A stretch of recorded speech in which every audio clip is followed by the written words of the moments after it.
Welcome again to another episode of WSXM. You don't know, my name is Teflon. Welcome. So, for those of you visiting for the first time, in Mali a couple days ago and Niger, there was a extremist. There was attack on these two countries by extremists in the further ends of the country. But they was caught. Some of them was caught. Some of them was taken out, and some of them fled. But take a listen to you know what, so you don't think I'm making this up. Take a look at this video and it's going to shed some light on what happened in Mali first. Then we're going to dissect it. Take a listen. Boom.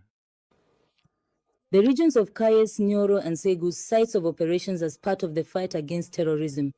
A coordinated operation by the Malian armed forces has neutralized several assailants and at the same time repelled potential threats of attack. Commentary by Garibu Peru. Winds of fire and courage have blown strongly through the regions of Kayes, Nyoro, and Segu. The Malian armed forces have dealt decisive blows to the terrorists who attacked these three regions. The enemy was thwarted, its ambitions to bring a proud nation to its knees foiled. Wounded in its pride, it now seems to retreat to the virtual battlefield of social networks, where it tries to vent its resentment against those who have chosen firmness with dignity. What this enemy fears is not just military strength, but the unity of a people standing together around their sovereign institutions. Should we then give in to fear? Certainly not. This is no time for retreat or doubt. This is not about recklessness, but about discernment. Vigilance must now become the daily shield of citizens. It is the silent but effective weapon of an awakened population, aware that security is a collective undertaking. The enemy, in its plan, seeks to spread coldness in the hearts of Malians. Why attack the property of peaceful citizens? But this attempt only rekindles an ancient courage, the one inherited from generations of warriors. Every refusal to give in, every rejection of compromise, every young person who turns away from the path of violence is a victory for the country. The flame of peace and unity has been reignited. Neither the clamor of arms nor digital threats will be able to extinguish it as long as the determination of a people to defend its sovereignty endures.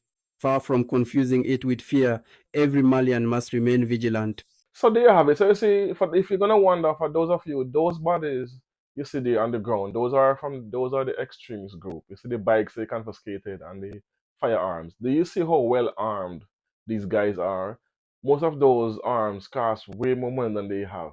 But and if you're wondering why they're in regular clothes, because what they're doing now, they're recruiting young people using um religion to sway them and paying them a lots of money, but it promises to pay them a lot of money, which they never get because they always end up in this situation. So this is what they're doing now. They are recruiting citizens of the country, those who are poor and who are destitute and who have is lack of education, and they prey on these people, and who they cannot get willingly, they force them into it. So that's why you see they are in civilian clothes like that, and they're not those are not the hardcore ones that those these are like the front the cavalry. Then those are not the main guys.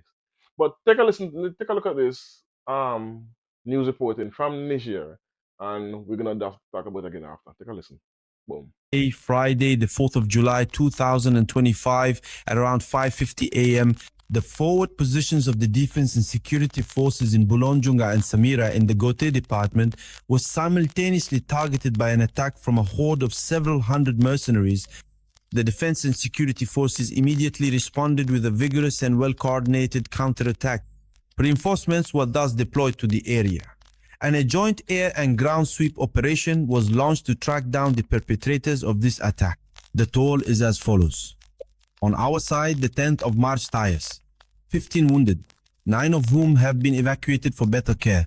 On the enemy side, 41 mercenaries were neutralized, 10 motorcycles were recovered, about 10 motorcycles were destroyed, 10 AK-47 rifles and a 12.7mm machine gun were recovered.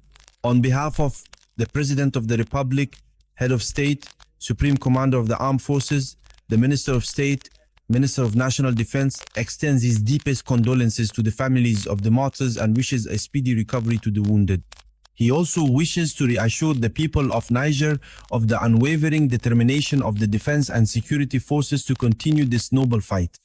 to continue praying for the souls of all our martyrs throughout the national territory. Signed by the Minister of National Defense, Army General Salifu Omodi. So there you have it. So you see, as I said earlier in the beginning of the video, they caught some of them.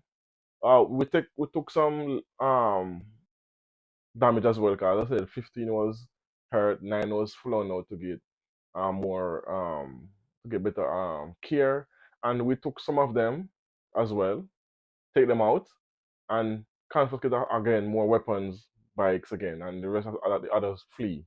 So these ones that's fleeing, those are the ones that doing the recruit. We're not only the recruiters. Those are the ones who are forcing the people to join their cause and then promise them riches and all kind of, sell them the dream to join these groups and then so that's what's happening. So sometimes it's not just people who are hell bent and what's the word I'm looking for? It's not people who's hell bent on destabilizing the country, which is again they are using these people as puppets. Cause the ones behind it we know who are Westerners. We know this, so 'cause they are paying mercenaries. Perfect example. I dropped a video a couple of weeks ago where Abraham Traore caught over 100 million US dollars in weapons, with over 47 trucks seized with ammunition and weapons and all kind of drones and things passing. They was confiscated. So these people are well funded by exterior forces. Hence the reason why they are so they keep on um attacking the Sahel nation. Not It's by design. Why? Because they cannot allow the Sahel nation, the AES alliance, to prove dominance over the, for instance, like the ECOWAS, which is on the Windows of Puppet organization. But the AES alliance, they have to make sure they are trying their very best to make sure this country does not um can do without them, because they are no, not do without them. Let me rephrase that. Burkina Faso, Niger, and Mali have refused World Bank loan. They refuse money from the IMF. They are kicking out all the NGOs, because also let me just touch on that for a minute. The NGOs, these NGO groups have come to the country and said that they are there for aid and assistance. In Burkina Faso, they are banned because they cut a few of them giving up information to outsiders and the internal workings of the country. So they are getting more and more of them are getting banned and kicked out. So it's a whole um organization built behind making sure the AES alliance does not work. But they can try all they want, because now we are more smarter. You can't use same old tricks by trying to turn these three countries against each other. That's not that failed. They tried about 21 times to take Abraham Traore out. That failed. So now they're going back to the old ways of using um misinformation by these major news networks, CNNs, the BBCs, so those major networks. Then they're also doing it on the ground by sending in spies. So they're doing everything humanly possible, and they also now spend using fake, not fake. They're using fake. They're using videos now with Abraham Traore, and they're trying to little by little to send out false information that you see him dancing with a white woman, or you see him all kind of videos out now. You have to be careful with the videos you're watching when it comes on to um the Sahel nations. Anyway, so let me know what you think about this. What are your thoughts on this this effort by the exterior forces putting everything, they're trying every trick in the book to get these countries to fail? What are your thoughts on this? Let me know what you think about it in the comment section. Boom.